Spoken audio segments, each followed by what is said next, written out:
This is OTR FM, part of the IOM radio network.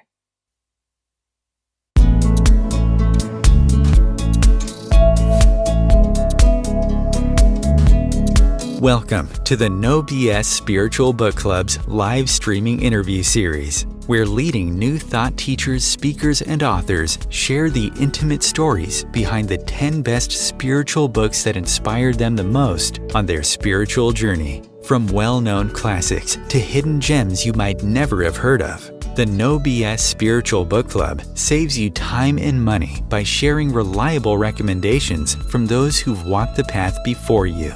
The No BS Spiritual Book Club, the only No BS guide to the best spiritual books to inspire your own journey of self-discovery. Here's your host, founder of the No BS Spiritual Book Club, Sandy Sedgbeer.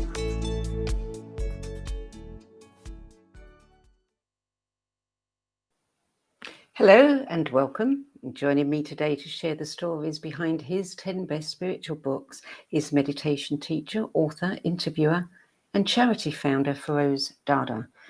Feroze Dada was an international tax consultant in London when a chance meeting with a freedom fighter and a Buddhist monk while on a family trip to Myanmar set him on an unexpected path that transformed the lives of hundreds of orphans and abandoned children being looked after in a remote monastery on the shores of Lake Inle in Burma. Feroze subsequently became a meditation practitioner, interviewer and producer of the online TV series Discovering Humanity and Our One World, and author of Children of the Revolution, A Spiritual Journey to Burma and Buddhism, and his newly released book, The Disciple, The Spiritual Path to Infinite Happiness. Feroze Dada, welcome. Thank you, Sandy. Thank you for having me on your show again. Actually, you very kindly asked me to talk to you some 3 or 4 years ago. So thank you very much. I very much admire what you do to promote spirituality. I admire your passion, your energy, and your commitment. So it's a privilege to be here with you today, Sandy. Thank you. And thank you for agreeing to submit your 10 best list of books that inspired you the most on your life journey. And what a life journey it's been. We will talk about some of the stories that you share in Children of the Revolution a little later in the show. First, tell me a little bit about what books have meant to you over the years. This may come as a little bit of a surprise, but in many ways I read little, but what I read I try to pick very carefully and then reflect upon it. And in particular, when I'm writing, I try not to read because I feel it does sort of hinder creative thoughts and you unconsciously pick up things which are not yours. So what does it mean to me? It means a great deal to me in terms of learning rather than entertainment, and then beginning to be able to practice what I learn. I think this is what it really means to me. So it wasn't difficult for you to pick 10? Well, it's always difficult to pick 10 of the best, but in a sense it wasn't difficult because my focus in my new book, and the focus for us to talk about really stems from finding ourselves in a challenging world today. A world which is in war in Ukraine, a world which is in pandemic, a world which we are struggling with climate change and possible disaster, and I fear financial difficulties. So I think the books I've chosen are to help us navigate through these difficulties that we face today.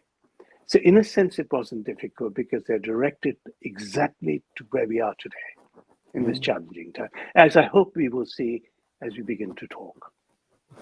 Absolutely. So let's talk about the very first one, which is a beautiful novel based on the life of the world's most loved Sufi mystic, Rumi.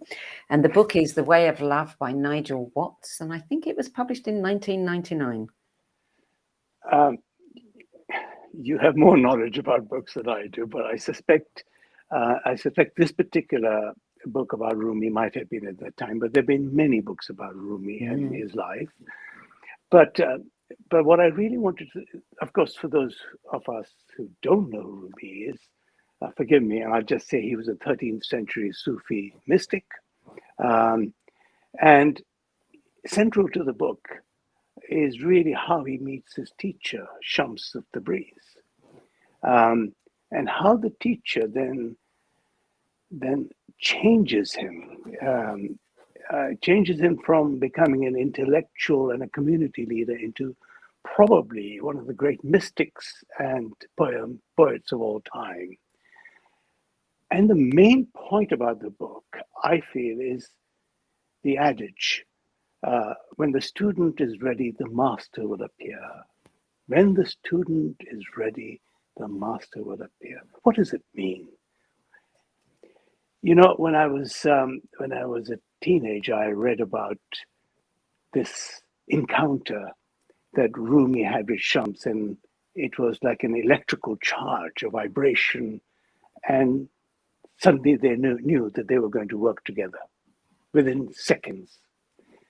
I thought this was some sort of myth, some sort of fairy tale, that it could never happen. It was just in the books.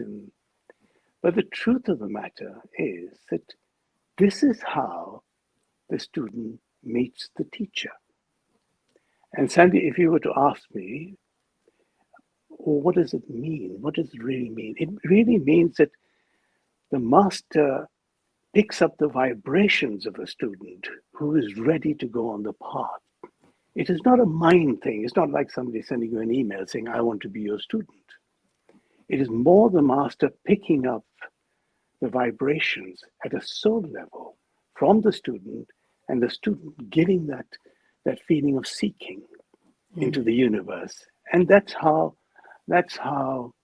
the master and student get together in the spiritual path. But I had to wait a long time for that to happen to me. It wasn't until I was in my 50s that I met my spiritual master, and then I realized that this is not a myth. This is the way the universe operates, in a beautiful way. So this book really is about Rumi's life and how he meets his teacher, and what happens with the teacher and the student, and the transformation of Rumi. Yeah. And it's not the only Rumi book on your list. You have a great reverence for Rumi, as do many, many, many people. And who wouldn't love his work when they listen to some of the truths that he shares? My favorite is, your children. Your children are not your children. Just the wisdom. The wisdom is just, he's probably, I think, one of the greatest teachers that's ever lived. Oh, sadly. In a sense, my book, A Disciple, really works around Rumi and his. Let me share something with you, Sandy, and with your viewers, and without. So, I read Rumi when I was probably 20. I thought it was beautiful verses and nice poetry. I read at 30 and at the age of 40. When I read at the age of 50, having gone through some of my spiritual path, and 60, I began to realize what he was really saying. In a way, understanding Rumi is up to your limitation. It's not about what he is saying, but how limited are you yourself to understand the depth of his knowledge. And for that reason, I use Rumi as a little bit of a spiritual guide in my book. Although I have my own Ustad, my guide, he is one who we recognize as poetry. So I've used that as a little bit of a guiding force. So book number 2 is your own book, Children of the Revolution, A Spiritual Journey to Burma and Buddhism, which you've included because much of its content is sharing the wisdom of the great Buddhist monk at the monastery at the Inlay Lake in Myanmar. And also, we should make it very clear to our viewers, because all of the income, all of the author income, goes to the Inlay Trust charity to help the children at the monastery.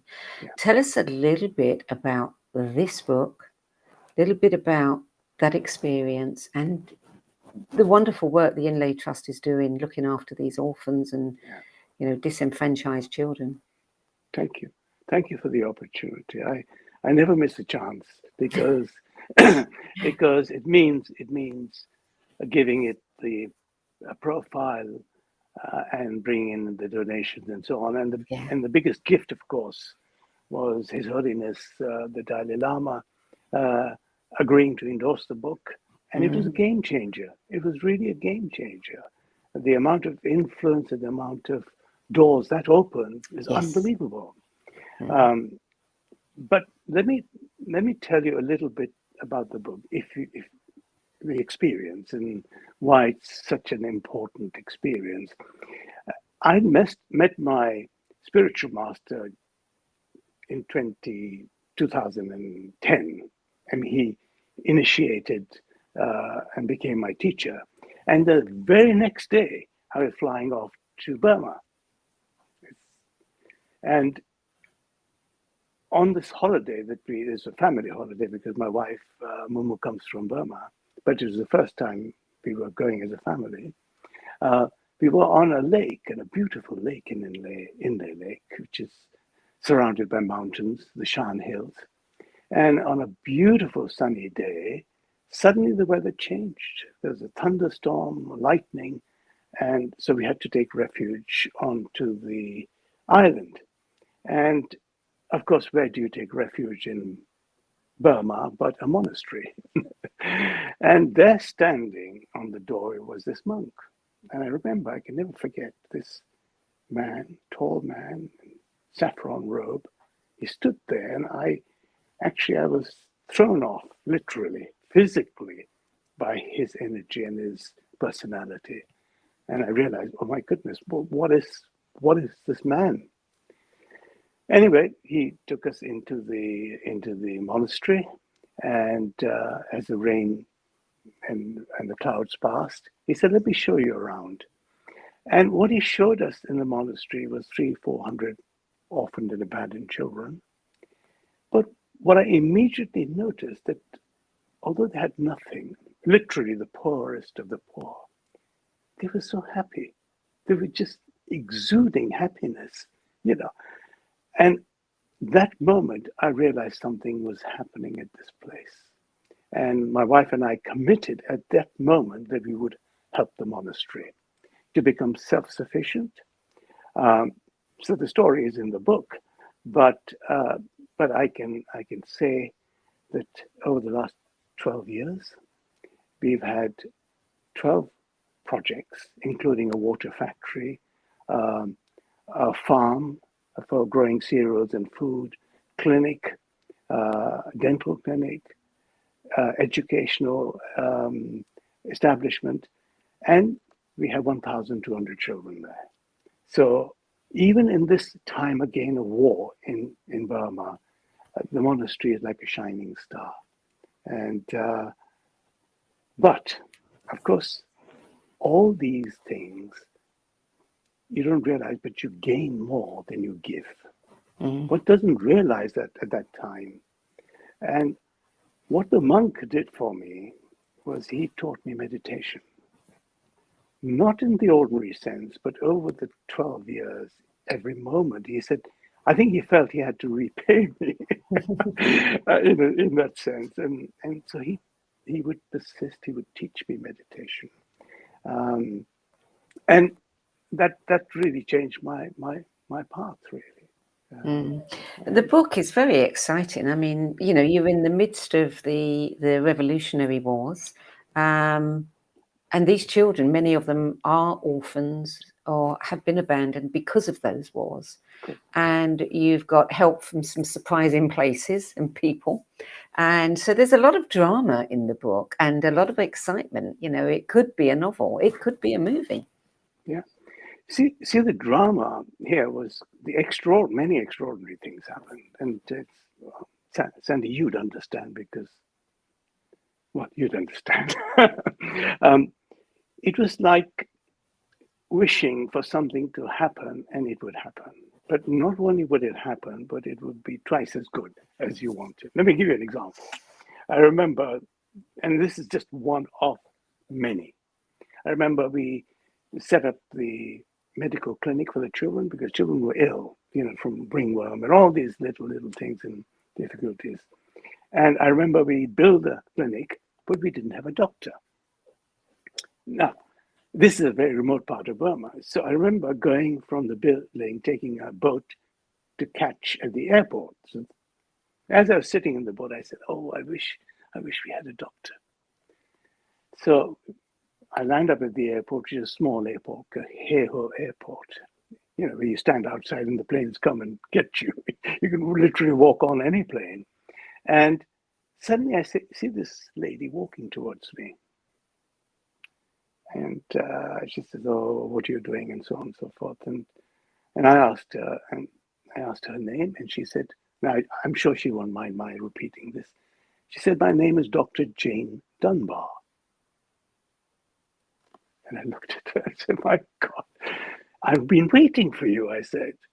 And she was a bit alarmed and moved back, saying, "Why is he saying I've been waiting for you?" I said, "I've been waiting for a doctor to come to the clinic." And of course, we parted. I sent a copy of my book. And do you know something? She turned up 6 months later for the launch of the clinic. That's our only meeting, right? And up to this day, 8 years later, she runs the clinic. She looks after the clinic and has inducted many other doctors and so on. So you see, this is only one of so many different things happening, like you could say, like magic. Yeah. It's a beautiful story. Yeah.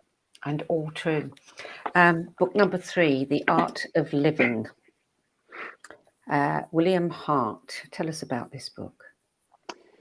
So as I mentioned, that the monk was teaching me meditation, and I wanted to learn more about this, understand more about this type of meditation called Vipassana Meditation. And the best way one of the best books I read on Vipassana meditation is The Art of Living. And this is the Goenka method. And Goenka was actually an Indian who went to Burma and learned this method, which was Buddha's method of teaching Vipassana. Now, the best way I can explain, and explain not the book, but explain the essence of Vipassana meditation, which I have in my own book as well, but just this one phrase will describe what Vipassana meditation is. What Buddha said was this. He said, "Sensations is a crossroad where mind and body meet." Sensations is the crossroads where mind and body meet. Now, this is bizarre, but basically what he's saying is this, that whenever there is something happening outside, a particular incident, a smell or touch or a sound, the first thing that happens is your body reacts. It's not your mind, your body reacts. Example, let's assume, Sandy, I get angry with you, and suddenly what happens is my heart starts beating, and we start sweating, and the chest gets tight. So there's a body reaction to what is happening. When the body reacts, the mind then picks up this reaction, goes back to something we've learned in the past, maybe another episode of anger, and then suddenly we react. And the reaction is actually almost always irrational because you're reacting. And you're reacting with preconditioned mind. So what this meditation teaches you is to not react to body sensations. And this is a breath meditation, a full body breath meditation. And what is the effect of that in general? Is that you act. You look at the situation calmly as it unfolds in front of you. And then you look at it with equanimity, with a sense of balance. And then you act upon it rather than react with preconditioned thoughts. And in many ways, when people talk about mindfulness, I'm afraid it's a word which has been bandied around quite carelessly, I'd say. But the truth is, this type of meditation is Buddha's greatest gift to mankind. There's no question in my mind. Of course, we know about karma and all these things, but this meditation is truly life-changing. And I would recommend this book. And was this meditation, this form of meditation, taught to you by the monk, or had you learned this before from your own teacher? No, actually, and again, I described this in A Disciple, what happens, but even he wouldn't teach me that. He said, no, you need to go away for at least 10 days. This is 10 days of no speaking, no communication, verbal or non-verbal, meditation for 15, 16 hours a day, no less than that, and in seclusion. So he sent me off to another monastery, which specializes in this, and that's where I got my first teachings. Was it hard? Yes, to start with. I think the first 2 or 3 days the body is in pain because you're sitting for 15 hours, and then you're only breathing what we call anapana meditation, just through the sort of breath meditation through the nose. As the energy is building up on the 4th day, the teacher there tells you to move this energy throughout your body. And then something quite dramatic happens. There's an explosion, effectively, in your mind. And the whole body then becomes synchronized. And then you don't feel any pain. You don't feel it. You just harmony of body and soul, just bliss. And so the next 6 days are easier. Easy, yeah. Yeah. Well, book number 4 is quite different. The Music of Silence, a memoir by Andrea Bocelli. I've seen I assume it's the movie of the book. What a story. I bring this in because it's not typical of the other books, as you can see. But yet it is. Yet it is about a man who is truly spiritual. I mean, he is deeply spiritual. And I remember, if you don't mind, I'll tell you a story from my book. But once my book, Children of the Revolution, was released, I had a phone call from an online TV company saying, would I like to do a series called Discovering Humanity, where I could go and interview different people who did amazing things for the world, you know. And I remember the producer saying to me, do you have a dream person who could launch the show? And I said, Andrea Bocelli. And the guy looked at me and said, do you know Andrea Bocelli? I said, no, I don't know him. So he said, well, how are we going to get Andrea Bocelli to get you to interview him? But there's a series of things that happen, as I said to you before, that when the universe wants you to do something, and it's in the book, the story is beautiful. And before I knew it, I was in Andrea Bocelli's home. And we were sitting there and I was interviewing him. It was like magic. But why do I say he's so amazing? I say this because, first of all, he said, look, he lost his sight when he was 11. He became completely blind. And what does he say? At this moment of blindness, he said, I felt sorry. I felt sorry for my mother, not for myself. What would she feel? And bang, I thought, my God, this guy has something special. And when I talked to him, I realized that he was really, really far on the spiritual path. And he said to me, I remember saying, people want to come and talk to me about my music, and that's wonderful too. But not very many people come and say, well, what's your spiritual world like? And so for that reason, I would say it is a spiritual book, but it's a light-hearted spiritual book. Oh, well, it's a very, very inspiring story. Very yes, inspiring. and I think that actually those who are interested, my program, which is called The Power of Silence, is on YouTube, which are Andre Bocelli, and it's worth watching. Yeah. So book number 5, Spiritual Power, How It Works by Llewellyn Vaughan Lee. How can we use spiritual power to heal and transform the world? Now, this is a very interesting book because it's not something that people would generally come across, because it's a sort of Sufi mysticism book. But the reason why I found this so interesting is that Llewellyn actually does not bring religion into this. He keeps spirituality, and as it should be, in my opinion, quite separate. Yet he tackles Sufism, this power of the breath, the power of the universe, in the Sufi way. And now, for a Westerner to do that and articulate it so beautifully, but in short, what he does, and which is what I learned from my own spiritual master when I met him, is this Sufi meditation. It's a breath meditation called zikr or dhikr. And this is a meditation of the heart.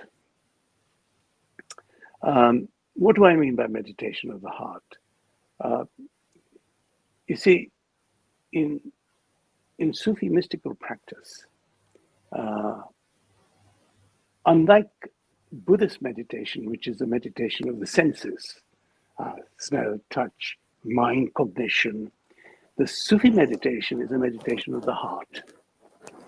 Because the Sufis discovered through their practices that we have the subtle senses as well as our actual physical senses, the senses of intuition, the senses of perception, consciousness, and these are not tangible senses.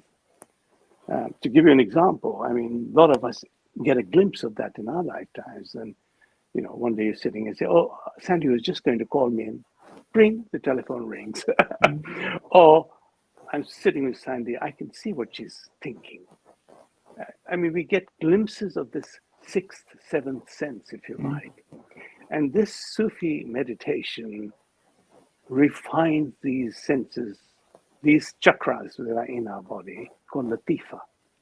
And Llewellyn, in his book, really explains it well. And I was impressed. He calls it the energy of life.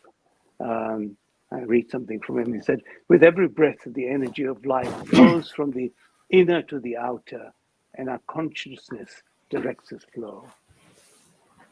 And so I would, anybody who's interested in this form of meditation, how to understand the unity of everything, of oneness, of the universal energy, and how to feel the world in a different way, actually, not just through our senses, but through our inner senses. The world is much richer, Sandy, as we switch on all our senses. Yes, indeed. As you know. Have you ever interviewed Llewellyn? Thank you for that suggestion. Well, when you do, pass him on to me afterwards. Okay, we have a deal. And if you do first, Okay, deal. I tell you what, we'll do it together. Okay, that would be interesting. Done. Yes. Done. Okay. Okay. Leave it to me.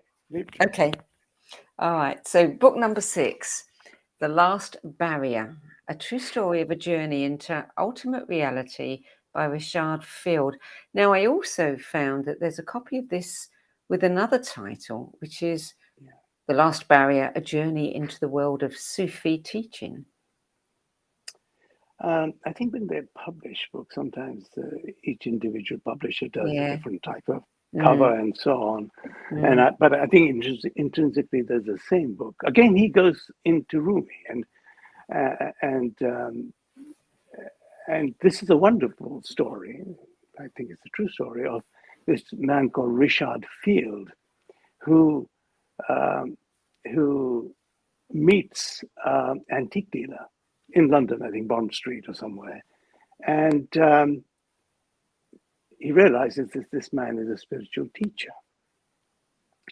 And the spiritual teacher tells him, look, you've got to sell your business, you've got to leave everything if you want to follow the path and come to Turkey with me. So he throws everything away, and then the story begins when he goes on and follows his teacher. I think the main point about this is a repeat of what we talked about Rumi and Shams going on a spiritual journey, or indeed myself on when I met my master. But here, this is an important story because it describes really well that the spiritual master is not teaching you in a normal way. This is really important. He's not teaching you things you understand. So the important thing here is to not question the master, because he's teaching you spirituality and he's been on that path, whereas you're not on that path. And the spiritual way of thinking is different to the physical mind way of thinking. And the hurdles that Richard goes through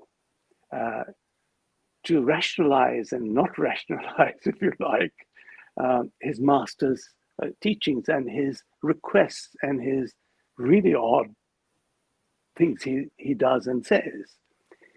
But this is what the path is.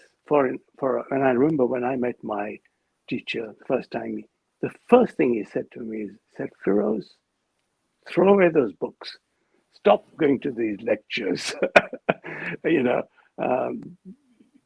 Just sit still in silence, and the world will open up for you, which is one of the things. Again, I didn't understand even a simple thing like that. I didn't understand because books are good, of course, as a way of learning, but on the spiritual path, you have to be careful because it is a experiential learning more than a learning of words. Yeah.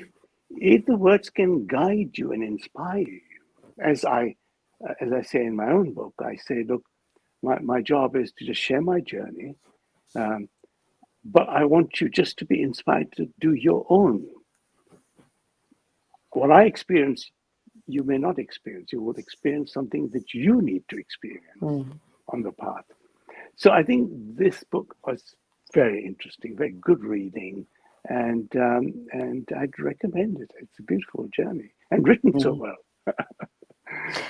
Did you? I mean, you had a very, very, very lucrative career. Did your teacher ask you to give that up, or did you choose to give it up to do the work that you've been doing? Very, very good question, Sandy. Yeah. You know what he did? So I met him in 2005 when he came into my office. I remember the first time he walked in, I didn't realize, but I was feeling happy and joyful. And actually, after the meeting, I remained joyful for days. And every time I met him for an office meeting, I'd be jumping up and down. I didn't know what was going on.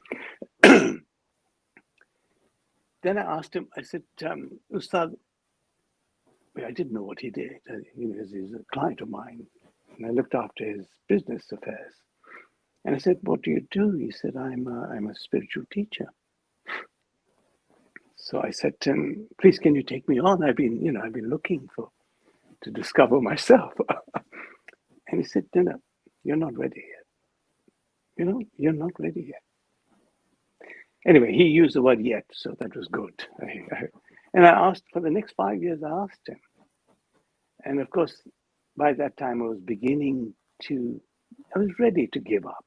I was ready to give up, and so he waited for me in a sense, using my energy and force and directing me in this way. I say in my book that it was like the bow leaving the arrow leaving the bow at the perfect time, because if it had gone earlier, it would not have taken that path. So the master, what does he do? In my case, he waited for me until I was ready to give up my physical life. He was watching, he was teaching me quietly, but not pushing me through until I was ready to give it up. And then he realized that then I was ready to go onto the path in a sort of more committed basis.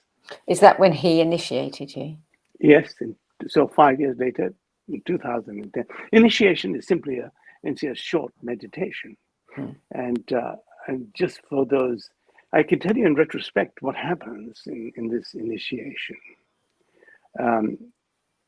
At that time, I don't know what happened, of course. But what happens is this, that you begin to see the world in different ways. You see what the world wants from you, not what you want from the world. Yet, so that's why I recognize what was happening at the monastery in Burma. The old Feroz could never have recognized this. He would have just had a good holiday, made a donation, and walked away to his amazing life in Mayfair. And this is not a matter of sacrifice. Never be. I mean, I'm not doing anything because there's a big sacrifice. It's just that you realize that this is a much more satisfying way to live. You're still being selfish in that sense.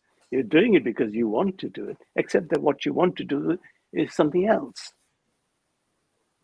So when you went back after that experience at the monastery and told your teacher, he wasn't surprised? Not at all. In fact, Not at all. Throughout this time, because he realized that in Sufism it's called turning the heart. It basically is your eyes you look at the world in a different way. It's in a way, a very simple process. Sorry, not simple, but yet it is. Yeah. It is what the world wants from you, not what you want from the world. Yeah. Yet you want it that way. You want it to be that way. And I realized this when I came to the sanctuary, our Sylvan Healing Sanctuary. I realized I wanted to be involved. I wanted to help. I wanted to teach there. I wanted to be involved in that. And it was no sacrifice. I gained every moment, every time. So I think if more people in this world got their satisfaction and happiness from not just doing what they want, but also in this process helping people, I think the world would be a different place. Indeed it would. Yes. Book number 7, The Mysticism of St. Francis of Assisi by D.H.S. Nicholson. Again, this book is uniquely not a religious book. It is about, and I'll read something which it says. What does it say? It's not confined. It says not confined to any one school of thought, nor is it dependent on any particular creed common to the East and the West. It is for everybody. And the main point is, and the reason why I admire St. Francis so much, and I've been following his life and his teachings, is that he was really a mystic monk. He was not a religious priest. He was a monk. And his life teaches us about having regard to the higher self and not just be consumed by a lower self. In other words, not just being consumed by our physical life, but also giving our spiritual life the attention, not only that it deserves, because our soul is also on our journey, on an infinite journey, in my opinion. And if we can balance those two things, in many ways, of course, St. Francis was an extreme example, wasn't he? He actually gave everything. He gave unconditional love to God. But this is only an example for us to follow. If we can just balance our life between the physical and the spiritual, I think we would be much better for it, all of us. And we had a much more compassion, much more love, and much more consideration for humanity, as St. Francis did so much for humanity. So it is an unusual book, because most of the other books that picked up on St. Francis was to do with his life or what he did and his stories, but not as his mystical life, which I think this book it's a hard read. It's difficult to read, but it's profound. It's a worthy read. Yes. Yeah. So book number 8, perennial favourite of mine and many, many others, The Prophet by Khalil Gibran. Just beautiful. Yeah, isn't it? I know it's only 50 odd pages, isn't it, Sandy? Yet every word is so meaningful, and we are limited by our comprehension, not limited by what Khalil Gibran is saying. And the one thing I want to really point out, perhaps, is just, if you don't mind, read a couple of lines. Go ahead. Because it has a very important and central theme running through all his teachings in this book, anyway. For example, and I think you quoted that earlier on about children. Your children are not your children. They are the sons and daughters for life's longing for itself. They come through you, but not from you. And though they are with you, yet they belong not to you. Now, I'll leave that and I'll talk about marriage, because that, in a way, children and marriage go together. So what he says about marriage: give your hearts, but not into each other's keeping. For only the hands of life can contain your hearts. And stand together, yet not too near together. For the pillars of the temple are apart. And the oak and the cypress grow not in each other's shadow. Do you know what he's saying, in my humble opinion? He's talking about possessiveness and control. Those facets are so damaging, damaging to our children. We stop them from following their own path in this world, their own journey. We taint them with our prejudices when they're young. And then we want to possess them and control them. Equally in marriage, the biggest problem is possessiveness and control. But we only flourish as the oak and cypress grow not in each other's shadow. We have to give freedom to our children. We have to give freedom to our husband or wife, to our loved ones, to follow their path. And I think we are only limited by what Khalil Gibran thinks is so profound.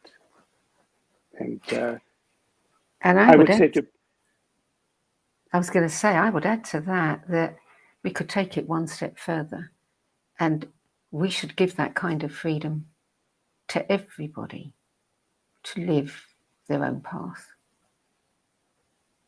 Of course. And how wonderful that would be too. But these are nearest and dearest, you see, and that's why possessiveness comes into play. Yeah, but and if more people did it that way, then more people would be willing to give that freedom to others. Yeah.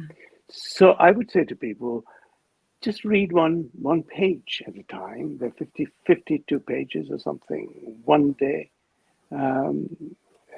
Maybe one page a week. Fine. Think about it. Think about the words. Read it again. It's fantastic. Yeah. Talk about shifting one's perceptions. Yeah. So book number 9 is The Alchemy of Happiness by Hazrat Inayat Khan. I'm not quite sure when that was published, but tell us about this book and how it came into your life. Actually, I read this book after I'd finished writing my 8 Disciples. It's the last book I read, actually. I think it's a series of 6 books. Yes. All on the spirituality, and he's amazing, a really amazing book, an amazing series of books. Again, I make no apology, but it is to do with Sufism, yet not religious. It's very encompassing Judaism, Hinduism, Christianity, and Buddhism, all good cultures on which he draws from. Let me give an example of how one of the things that I was so fascinated to read. But Sandy, do you mind if I ask you a question? Go ahead. Because, I'll tell you when you've asked me. because you are a teacher, and in so many ways, I was grappling with this concept of free will and destiny, and I was grappling how does free will work, and how does destiny come into play? What is their relationship? You're asking me that question? Yes, madam. I can tell you what I think. I had a guest on the radio show a few months back, actually, who'd written a book, and basically they were saying that science has proven that we don't have free will. So I've been arguing with him ever since, in a nice way. I think that there is destiny, but we have the choice as to whether we are going to step up to the plate, take notice of all of the, things pulling us towards it, and whether we go ahead with it or not. I think that's, we ultimately have the choice of whether we want to follow that destiny. Wonderful. That's just my view. Wonderful. And I'm going to ask you at this point, I hope one day you let me interview you. Well, we'll talk about that later. Let me tell you what Hazrat Inayat says, and I thought he said it really, really well, almost as good as you. He said, very often a thinking person asks whether there is free will or destiny, as it seems to him that these two cannot both exist at the same time. It is on with them as it is with light and darkness. In reality, there's no such thing as darkness. There is less light and more light. Only when they are compared do we distinguish them as light and darkness. In the same way, one can look at free will and destiny. The destiny is always at work with free will, and free will with destiny. And then what you said matters, that as you push your free will, destiny begins to work with the free will. I think you just said stepping up. Yeah, stepping up. And I think what happens is that it draws you, and you want to follow it. So there's no question of will I or won't I. Wonderful. Well done. So book number 10 is Rumi again, Whispers of the Beloved. I'm sorry. I don't apologize. Don't apologize. No. What a person to be so inspired by. So this particular book, I borrowed a translation from this book for my book, and in the last chapter where I talk about gratitude, and the quote I've used is this: "When compassion fills my heart, free from all desire, I sit quietly like the earth. My silent cry echoes like thunder throughout the universe. Now, question, why is gratitude so important? Gratitude is important because if we appreciate our life, if we appreciate the great privilege of being in this world and experiencing it in our physical form, which is a rare and beautiful experience. Of course, there are hardships, but they come with the territory. So gratitude, in a pragmatic sense, gratitude is a positive thing anyway. But when you experience and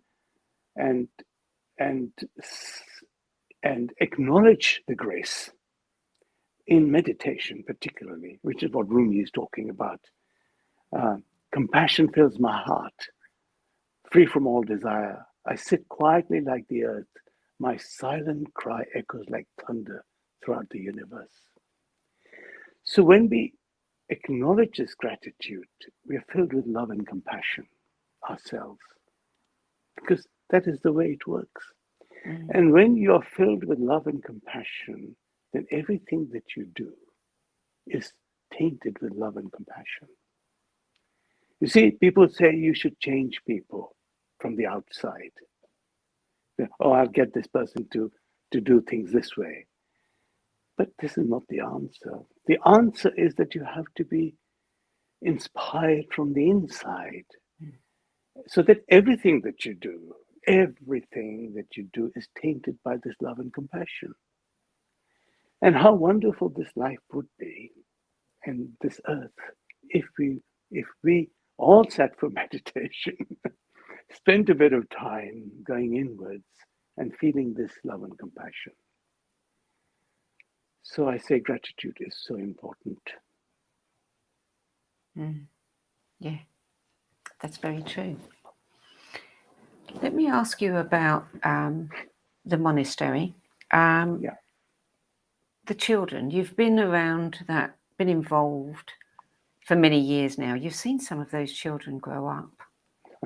That must be an amazing experience to watch these children thrive and to be part of the team that is, helping them all become self-sufficient so that they can contribute, so that more children can come and be cared for at the monastery. So the wonderful observation, because having been going there for the last 12 years, you're quite right. You've seen these children grow up and take shape and pursue their careers, and some become doctors, some become nurses. They're all because a monk is very careful for them to go into caring professions. He encouraged them to be carers, nurses, doctors. But the remarkable thing is this, that they all come back to help the monk. So whenever I'm there, somebody or the other comes up and, I see they've grown up. And they just come and help the monastery because they love the monastery. It's their home. And whenever they can, they come and help. So yes, it is hugely rewarding, Sandy, hugely. I imagine some of those children have become monks themselves. One or two, yes, some have, but one or two who were novice monks, young monks, have actually not become monks, if you see what I mean. So I think it's gone either way. Yeah, if you see what I mean. So, but there are people who will continue the work of the monk that started the. You see the main point. I know we're going back to where we started in a way, but the main point is that the monk, from the day they've come to the monastery, teaches them meditation. You see, and he would take meditation early in the morning and in the evening, the whole of the monastery, and this stays with them all their life. This is life-changing, particularly at the early days of their life. They genuinely have changed forever, because that is the time. The youth, the young children, when they take on these beautiful practices, their life has changed forever. Mm. Yeah, the skills they have, the tools they have to cope with anything that they encounter. Yeah. Yeah. Is the freedom fighter still involved? Yes, yes. He is. Yes, very much so. Very much so. I was trying to. Now, this is a little bit of a secret, so it can stay between us. Okay, just between us. Yeah. So I was trying to send some money because we were buying some agricultural land, so that because there are refugees at the monastery now, and of course what I'm about to say is quite legitimate, so it's okay. But we can't send money to Burma because it's in civil war, effectively, and under army rule. So we had to send it to somebody in Singapore, and that's where the freedom fighter got the money from Singapore and took it to the monastery. So there you are, still hard at work. Good. Yes, I grew rather fond of him reading your book. Oh, you must, Sandy, you must go and meet him. You must go meet the freedom fighter, meet the monk one day. What a treat that would be. And I'm telling you, I'll arrange it for you, promise. I'll arrange everything for you. You will never forget. Because this place has an energy about it, which is alive. Mm. Yes. As soon as this war stuff goes away, I hope, please go. Go. It'll be a holiday anyway. Amazing holiday. And an amazing country. Yeah. Yeah.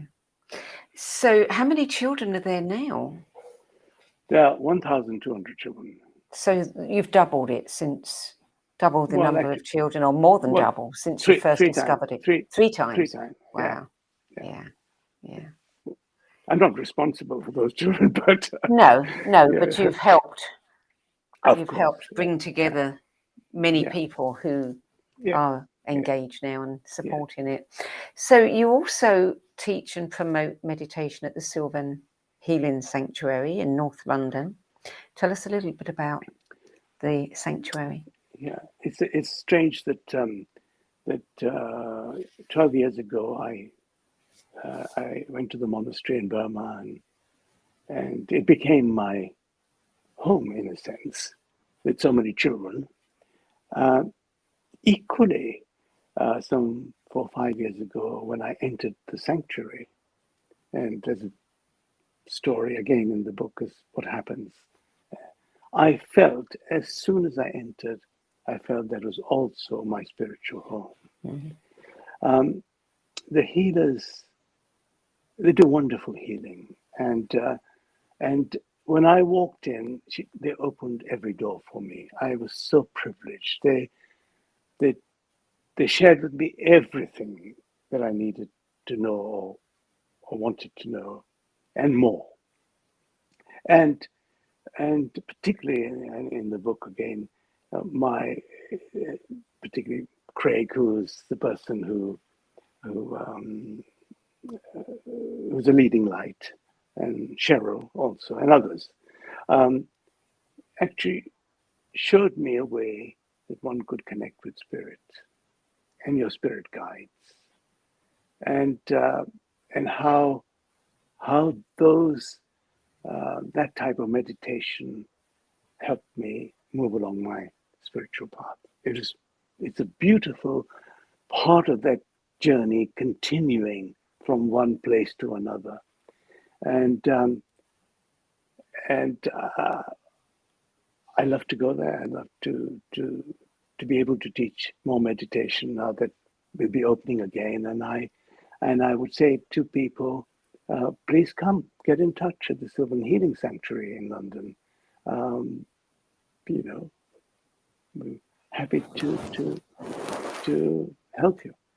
And it's been going for 70 years? Oh, 60, 70 years, I'm sure. Wow, that's a long time. It is a long time, and I would say this is the second batch of healers, and the last one we talked about, Joan Fountain, passed away 6 months ago at the age of 97. Such a powerful healer such an amazing medium, powerful medium, a beautiful person, and a beautiful friend. So, what a great legacy she's left. she has. Yeah. And I made some programs. And if you have 2 minutes, I'd like to share one program, one point with you. Sandy, do we have a minute? Yeah. See, whenever I went to see her, I realized she had so much teaching to offer, profound things she used to say. I used to take my camera and just let it roll, not knowing what I'd do with it. But I wanted to capture whatever she had to say. And then I ended up making some videos on YouTube and sharing them. But the most important one was the last one I made. And that was in October, I think it was, last year. And whenever I went there, I'd ask her a question, not premeditated question, anything that came to mind. So I said, Joan, tell me about the afterlife. What is it like? What happens? And of course, she started, and the camera was rolling, and I thought, my God, she's amazing.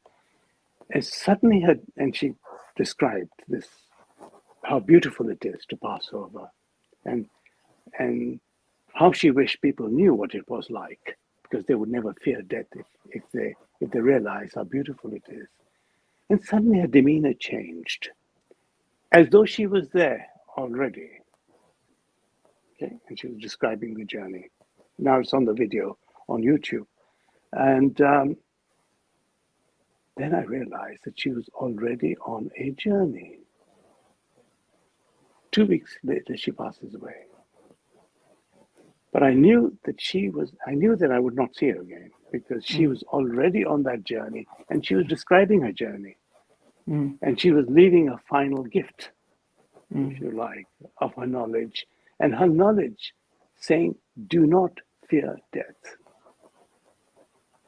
It's like a rebirth. It's a beautiful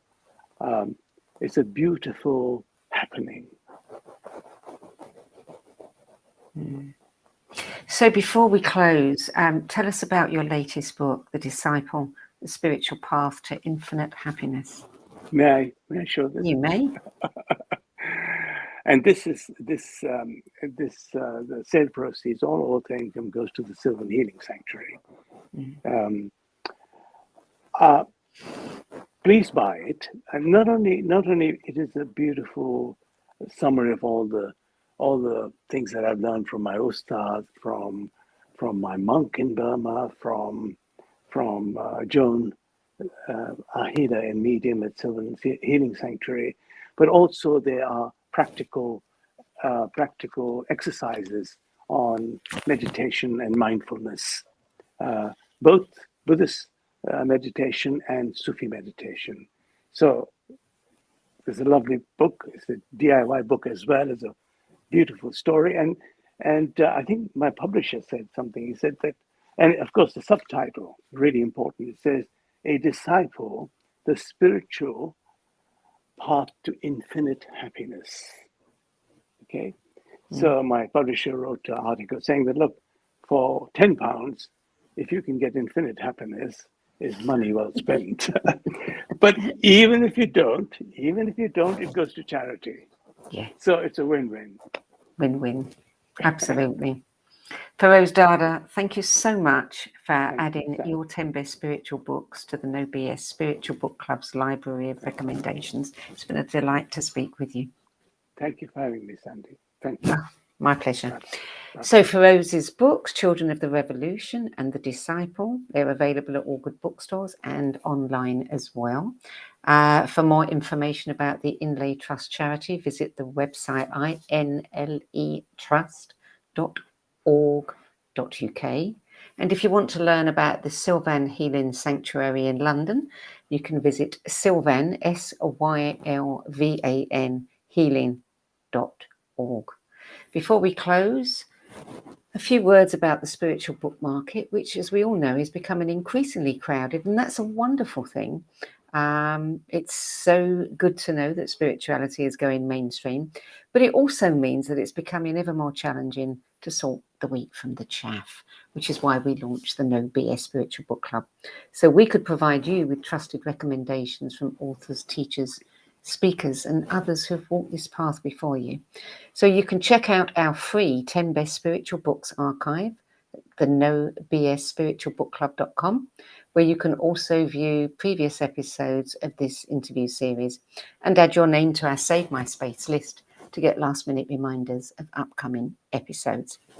And finally, if you feel that you have a book in you but don't know how to start getting it out of your head and into the hands of those who are waiting to read it, visit sedgebeer.com, click on the Work With Me tab, and find out how my experience helping others tell their stories might be what you've been looking for. That brings us to the end of this week's show. I'm Sandy Sedgebeer, and I'll be back at the same time next week. Until then, it's goodbye from me.